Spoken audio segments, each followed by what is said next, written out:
decisiones sobre cómo usar los recursos de la mejor manera posible, ¿sí? Por un lado, nosotros vamos a considerar, por ejemplo, a una familia que tiene un presupuesto bastante limitado, ¿sí? No vamos a decir de cuántos son los integrantes ni de qué familia, sino que sus ingresos no alcanzan para cubrir todas las necesidades, ¿sí? Ellos tienen que decidir de qué forma van a asignar el dinero que tienen a disposición. Si lo utilizan para comprar alimento, para pagar la renta o para ahorro futuro, ¿sí? Cualquiera sea la decisión que nosotros tomamos, implica hacer sacrificio. ¿Por qué digo que implica hacer sacrificio? Cuando nosotros optamos por una opción, desgraciadamente estamos renunciando por otra opción, ¿sí? Decido este mes comprar alimento. El mes que viene veré si pago la renta o el alquiler, no la renta. El mes que viene veré si pago, si ahorro, si compro dólares, qué hago. Pero hoy mi necesidad es comer, ¿sí? Como yo opté por comer el alquiler o lo ahorro, lo que fuere, lo tuve que renunciar, ¿sí? Por eso es que cada decisión en términos económicos genera un sacrificio, pero no un sacrificio porque nosotros tengamos una pérdida o nos vaya mal, sino porque desgraciadamente tenemos que renunciar a otra opción, ¿sí? Vamos a decir, por ejemplo, del otro lado que tenemos las empresas. Las empresas también se enfrentan a este dilema, ¿sí? Que no solamente lo sufrimos los particulares. Porque las empresas, por ejemplo, una fábrica, ¿sí? Tiene que saber utilizar el dinero que gana. ¿En qué sentido? Decide invertir en nuevas maquinarias mucho más avanzadas, que sean, no sé, eco-friendly, que sean amigas del medio ambiente, que sean más revolucionarias, que nos reduzca un poco el tiempo, o decide utilizar las ganancias para invertir en la investigación y desarrollo, cómo mejorar el producto en términos de calidad. ¿Sí? Si yo decido comprar nueva maquinaria como empresa, básicamente tengo que renunciar a la investigación para poder lograr un producto de calidad. No puedo hacer las dos cosas al mismo tiempo. ¿Sí?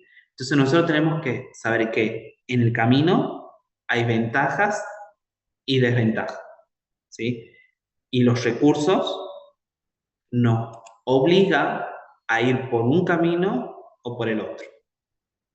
Ahora, por parte del Estado, ya que también es un agente económico, ¿sí? Enfrenta el problema de la escasez decidiendo cómo distribuir sus ingresos. Este famoso presupuesto que nosotros vemos, que está tan en discusión hoy en día, de que si le aumentamos a las universidades públicas, no le aumentamos a la universidad pública, si auditamos tal lugar, no auditamos tal lugar, es claramente un problema económico, ¿sí?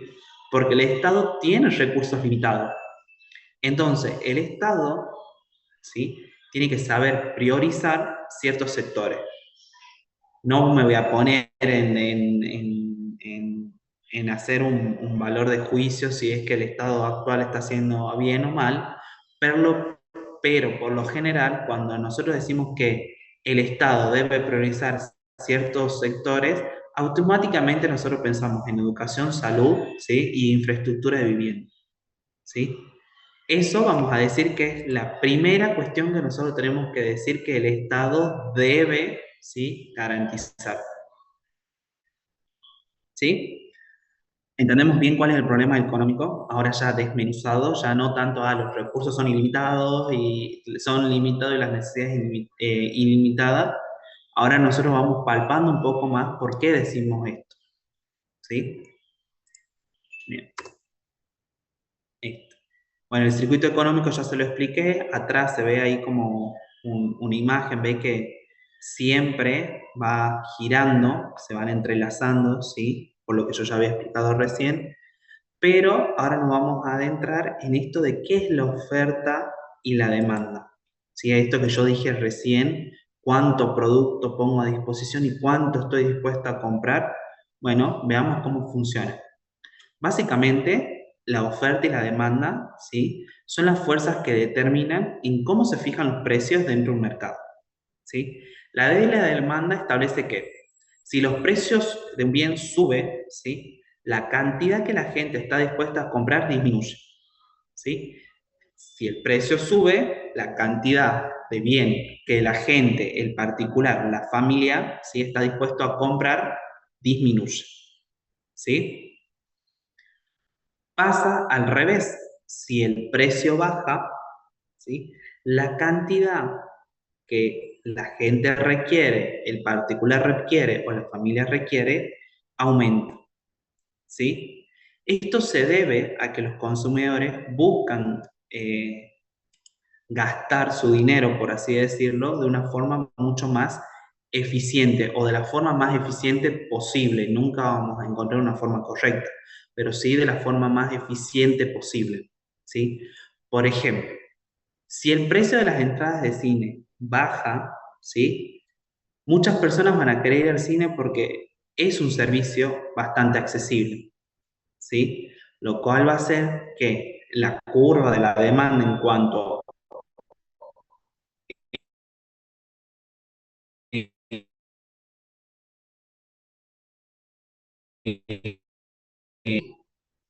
los zapatos deportivos, que son muy caros de por sí, ¿sí? Suben mucho, mucha gente, ¿sí? Se va a decantar por otros tipos por otros tipos de zapatos. Ya no me voy a ir, no sé, a Dexter, o no me voy a ir a Sporting, o no me voy a Maratón, voy a optar por otras opciones para poder comprar o cubrir ese bien y producto que yo no puedo adquirir porque el precio está muy alto, ¿sí? Eso por un lado cuando nosotros entendemos por la ley de la demanda. Si el precio sube, ¿sí? La demanda baja. Si el precio baja, la demanda sube. Ahora, ¿qué pasa con la ley de la oferta? ¿Sí? Si el precio de un bien sube, ¿sí? Los productores siempre van a querer ofrecer más, porque siempre van a buscar mayor ganancia. Pasa al revés, si el precio de bien baja, al productor ya no le conviene, ¿sí? Poner ese producto en el mercado. ¿Qué va a hacer? Lo va a sacar del mercado, ¿sí? Va a esperar que las condiciones de mercado sean las óptimas para que él recién lo pueda sacar, ¿sí? Entonces, mientras el precio o la ley de la demanda dice que entre mayor precio, menor la demanda, y entre menor precio, mayor la demanda, en la oferta es al revés. Entre mayor sea el precio, mayor es la oferta, y entre menor sea el precio, menor es la oferta. ¿Sí? ¿Lo entendemos bien? Lo que nosotros tenemos que buscar entre estas dos leyes, de la oferta y la demanda, ¿cuáles las dos? ¿Sí? ¿Cuál es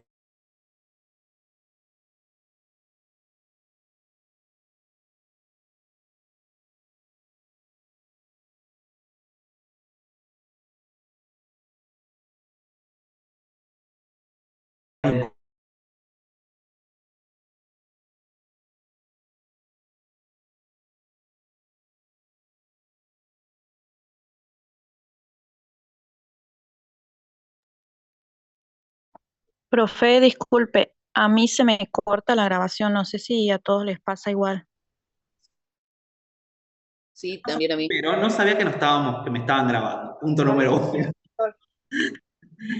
Pero no sé qué es lo último que llegaron a escuchar. De cuando mayores,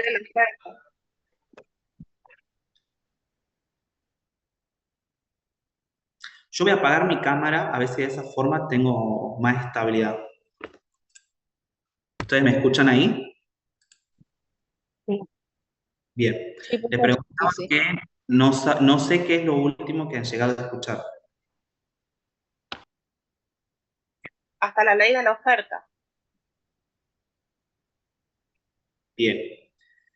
Yo le decía que la ley de la demanda, ¿sí? Nos decía así, el precio aumenta, la demanda baja. Si el precio baja, la demanda aumenta. La ley de la oferta es al revés. Si el precio aumenta, la oferta aumenta. Si el precio baja, la oferta baja. Ahora, nosotros como productores, voy a tratar de compartir de nuevo la pantalla, que era esta. Ustedes díganme si logran verla.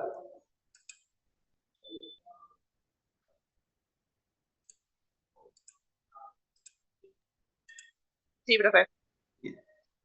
Listo. Le decíamos que nosotros lo que vamos a tratar de hacer, ¿sí? Es buscar un equilibrio entre estas dos. ¿Cuánto es lo máximo que yo puedo como el punto de equilibrio, Profe, disculpe, se está cortando muchísimo. el pico máximo y la cantidad de demanda es igual, ¿sí? Repito, el punto, el precio de equilibrio es el punto donde la cantidad ofrecida y la cantidad demandada, ¿sí? Se igualan. Vuelvo a repetir otra vez, ¿sí? Igual en la filmina está el precio de equilibrio es donde la oferta es igual a la demanda,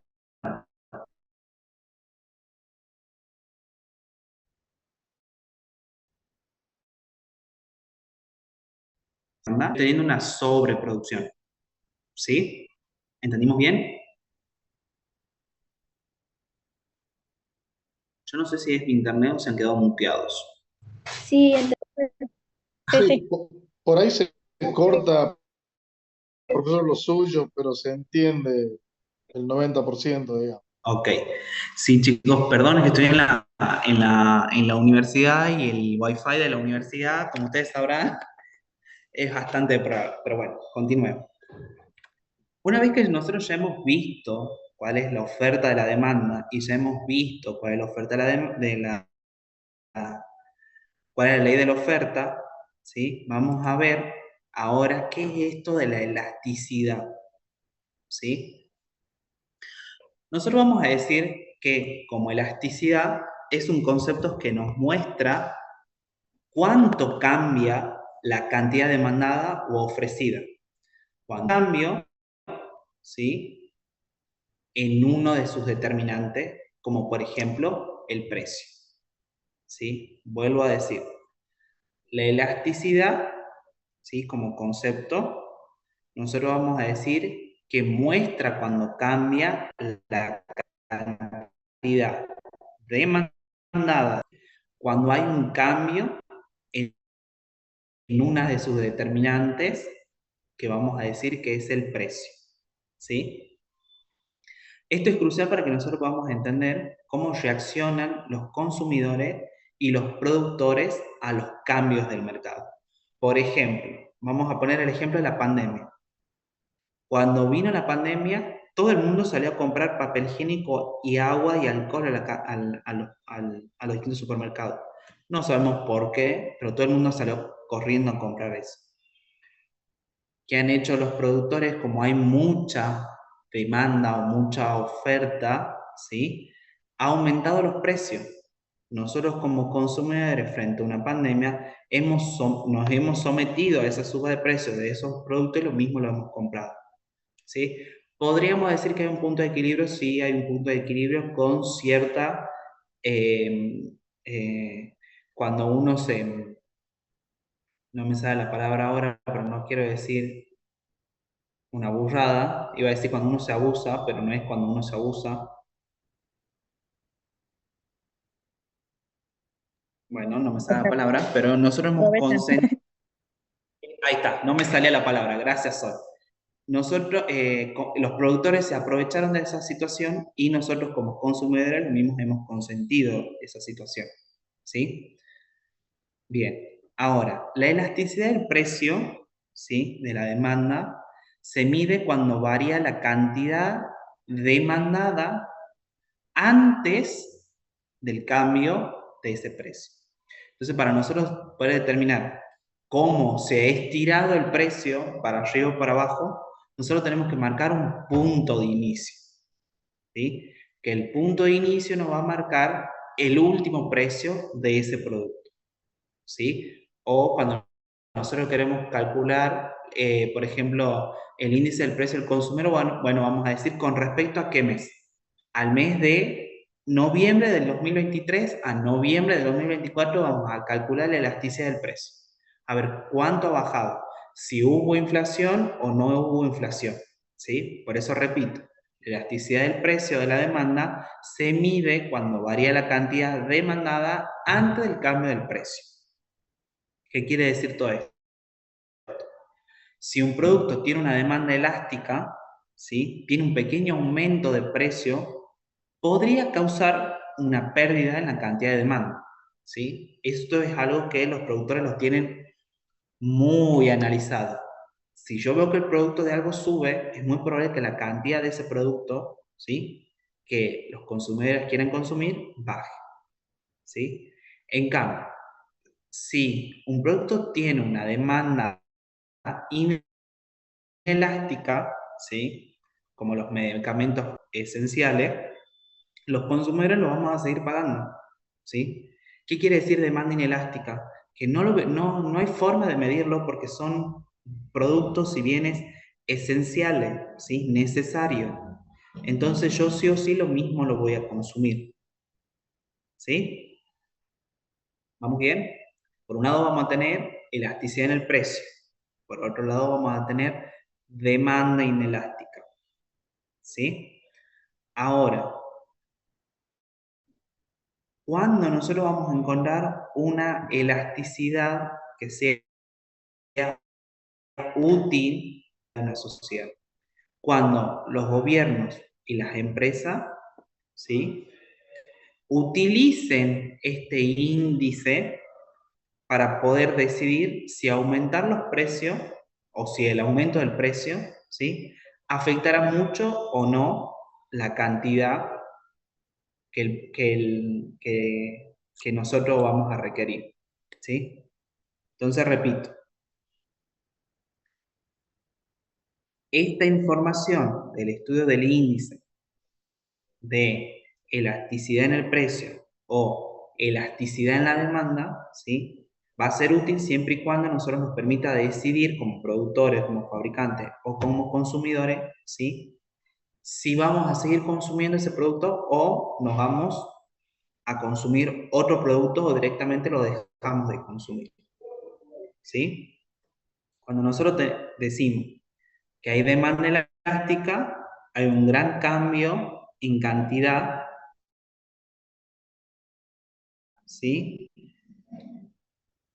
Pero el cambio del producto o el cambio del precio es bajito. Vamos a decir que hay demanda inelástica cuando no importa cuál sea la variante, lo mismo nosotros estamos dispuestos a consumirlo porque es un bien necesario, y vamos a decir que hay demanda unitaria cuando los cambios se dan de manera pareja, tanto en la demanda como en la cantidad ofrecida. Teniendo esta información va a ser útil para que nosotros veamos cuáles van a ser los cambios y esos cambios van a ser recibidos positivamente dentro del mercado.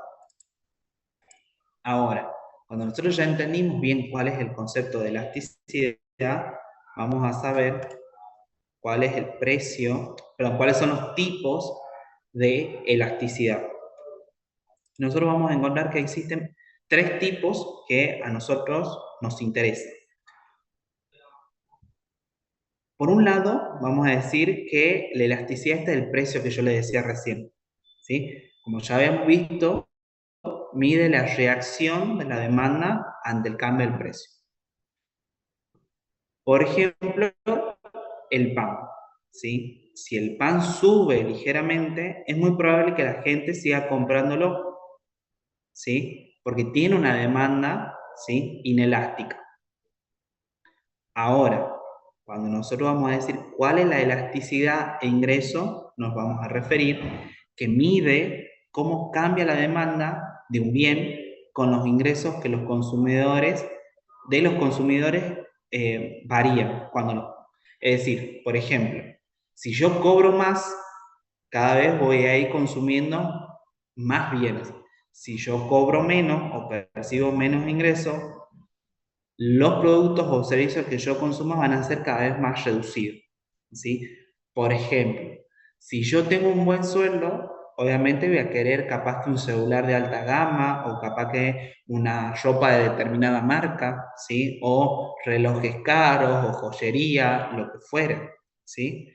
Porque esos tipos de productos tienen una elasticidad de ingreso bastante marcada y por lo general se da con el ingreso que tenga cada individuo o cada familia. Por otro lado, ¿sí? Yo voy a ver cuál es la elasticidad cruzada, ¿sí? ¿Cruzada en qué sentido? Porque mide cómo la demanda de un bien determinado responde al cambio de precio de otros bienes relacionados. Por ejemplo, yo me dedico a la panadería, hago factura, hago, no sé, cremonas, lo que fuere. La materia prima necesaria para esa producción va a ser la manteca, ¿sí? Pero como la manteca se ha disparado los precios, ya no me conviene seguir comprando manteca. Empiezo a comprar margarina, ¿sí? Eso se refiere a elasticidad cruzada, ¿sí? Un producto depende del cambio, ¿sí? De precio de otro bien para que sea consumible. Es el típico caso de cuando aumenta la carne, ¿sí? Todo el mundo, la carne roja me refiero, comenzamos a consumir otros tipos de carne, como las carnes, no sé, de pollo, como la carne de pescado, ¿sí? Consumimos otro tipo de carne. Esto responde al análisis que nosotros vamos a hacer de elasticidad cruzada, ¿sí? Conocer estos tipos de elasticidad ayuda principalmente a los productores poder tomar decisiones estratégicas y a los gobiernos específicamente, ¿sí? Diseñar economías efectivas. ¿En qué sentido? Saber qué sector de la producción apoyar. Por eso nosotros vamos a ver que anteriormente el gobierno dictaba distintas leyes políticas, perdón, políticas públicas como el dólar UVA, ¿sí? El dólar cortado con Nikkei, y así podemos encontrar distintos tipos de dólar dependiendo el producto a dónde estaba dirigida esa política pública, ¿sí? Era una forma de tomar decisiones políticas económicas efectivas, ¿sí? Y a las empresas, estrategias mucho más dirigidas para la efectividad. Ahora, nosotros ya sabemos bien qué es el mercado, ¿sí? Ya sabemos bien cómo se determina el precio, ya sabemos bien qué es la elasticidad y cómo el gobierno puede intervenir.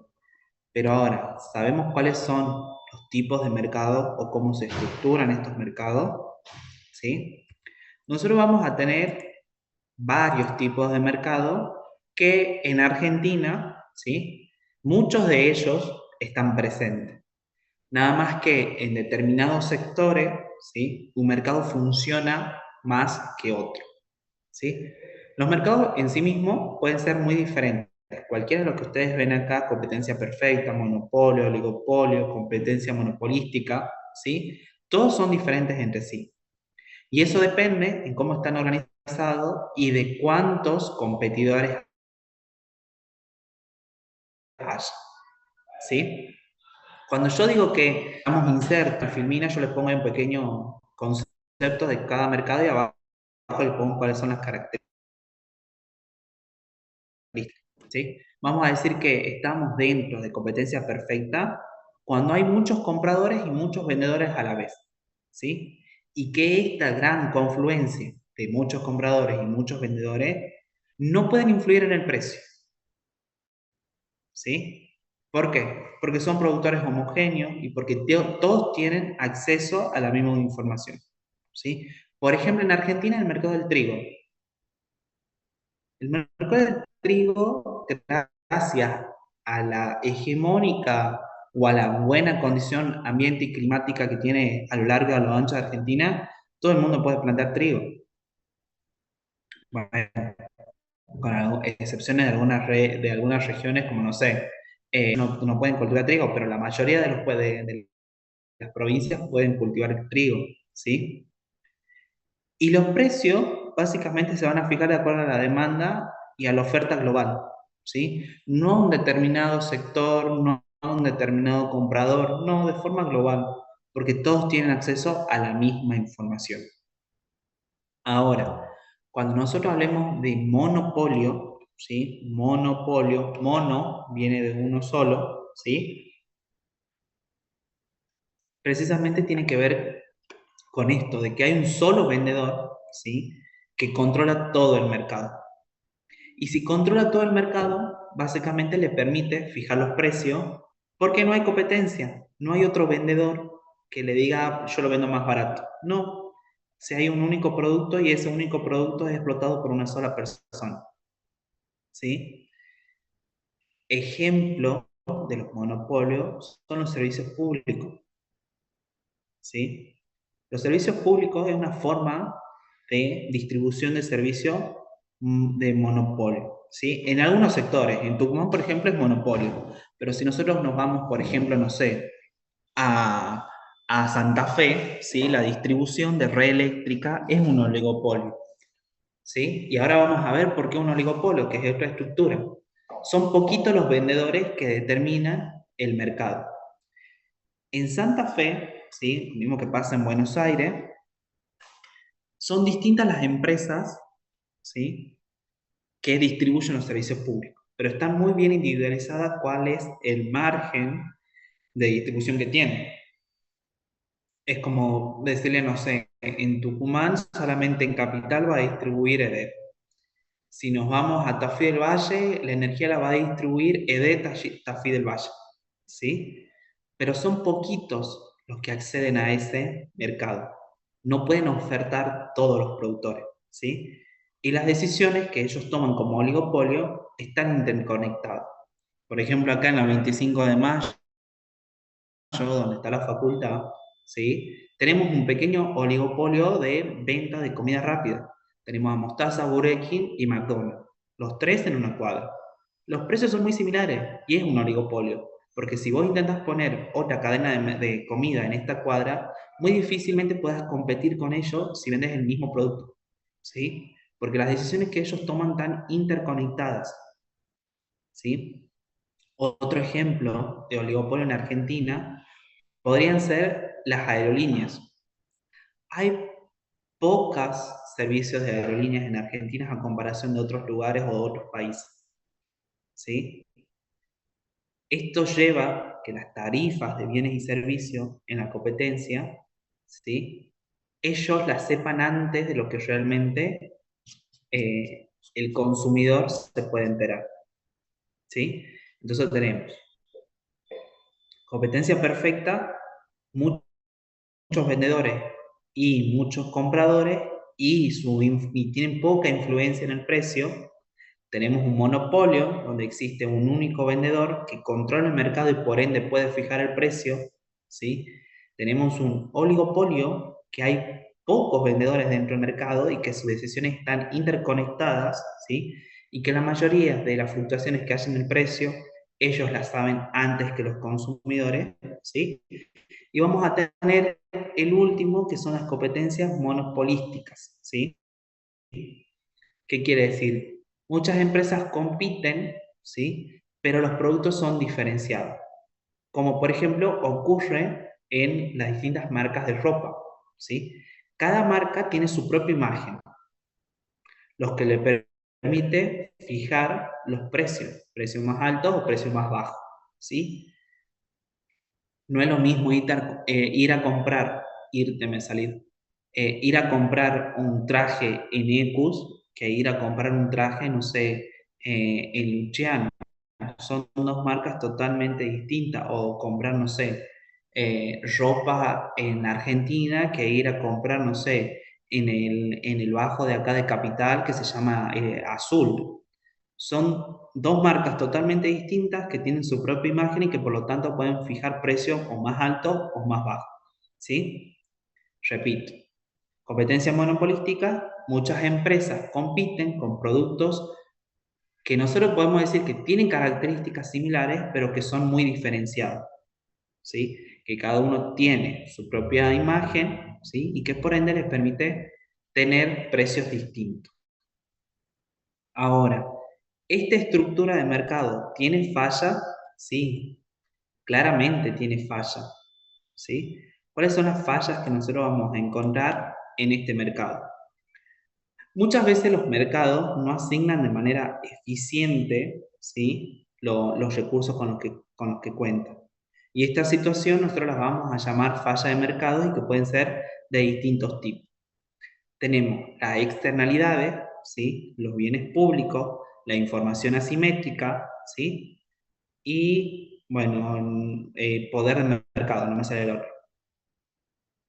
¿Qué vamos a decir que son las externalidades? ¿Sí? Es cuando una actividad económica afecta a terceros que no están involucrados en la transacción. ¿Sí? Un ejemplo negativo, ¿sí?, es la contaminación de una fábrica. ¿Cuál sería la externalidad de esto? ¿Sí? Una fábrica que desemboque desechos tóxicos en el riachuelo. Yo en esa transacción de producción, ¿sí?, no estoy. Pero como pescador que se dedica, ¿sí?, a vender productos de pescadería, ¿sí?, me veo afectado porque indirectamente está afectando mi transacción, por más que yo no haya participado de la original. ¿Sí? Ahora, no solamente existen externalidades negativas, sino también pueden existir externalidades positivas, que en este caso, ¿sí?, son externalidades que indirectamente benefician a la sociedad, ¿sí?, a, a crear, al crear ciudadanos mucho más informados, ¿sí? ¿En qué sentido? Por ejemplo, la educación. Son externalidades indirectas, ¿sí?, que cuando uno se educa, cuando uno se forma, cuando uno forja cierto carácter dentro de una profesión, dentro de la primaria, secundaria, lo que fuere, ¿sí?, indirectamente está beneficiando a la sociedad porque puedo ser un buen hombre de negocios, por ejemplo, ¿sí?, puedo tomar decisiones mucho más informadas. Entonces, cuando nosotros hablamos de externalidades, nos vamos a parar dentro de dos puntos. Por un lado, si son externalidades negativas, ¿sí?, que yo no formo parte de la transacción y lo mismo me afectan, ¿sí?, o si son externalidades positivas. No formo parte de la transacción, pero en algún futuro indirectamente me va a beneficiar. Por otro lado, vamos a encontrar los bienes públicos, ¿sí?, dentro de las fallas del mercado.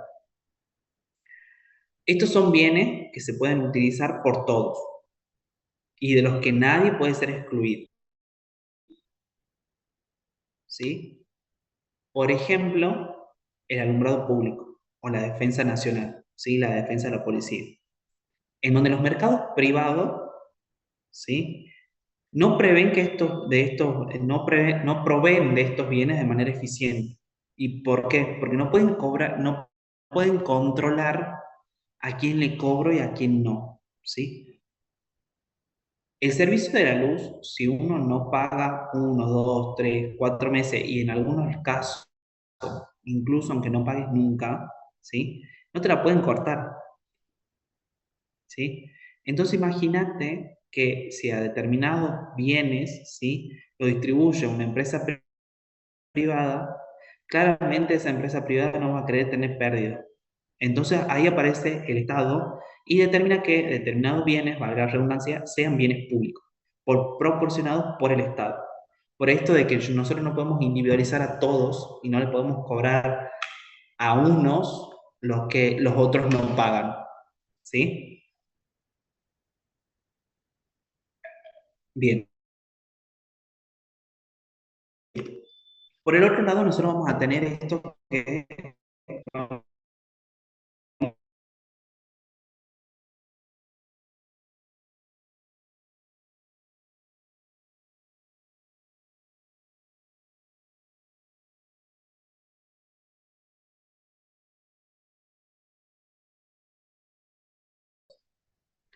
hay quienes tienen mayor información que otros.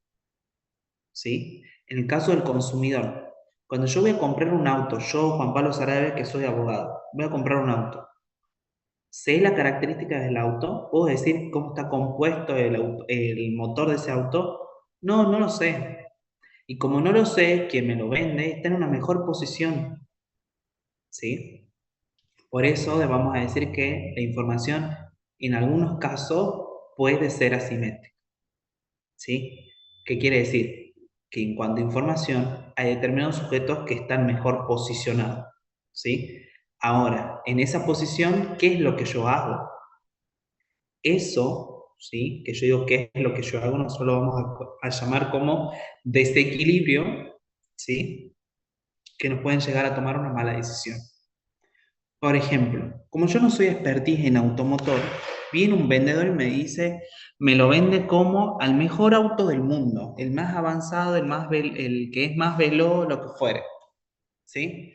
Después, cuando yo lo quiero vender de nuevo ese producto en el mercado, me doy con que ese producto no es el mejor del mundo, no era el más veloz, y las características que él me había mentido que tenía no existían. Me llevó a tomar a mí una mala decisión de comprar ese auto, ¿sí? Y por el otro lado, el poder del mercado, que muchas veces, ¿sí?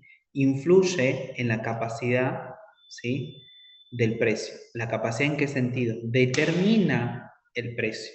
Si yo no tengo a quién ofertarle o no tengo bien qué ofertar, obviamente no puedo determinar el precio. Entonces el mercado, independientemente de cuál sea su estructura, independientemente si son bienes públicos o independientemente si tenemos información y si esta información recae sobre algunas externalidades, ¿sí? Lo mismo va a determinar el precio por la influencia que este tiene.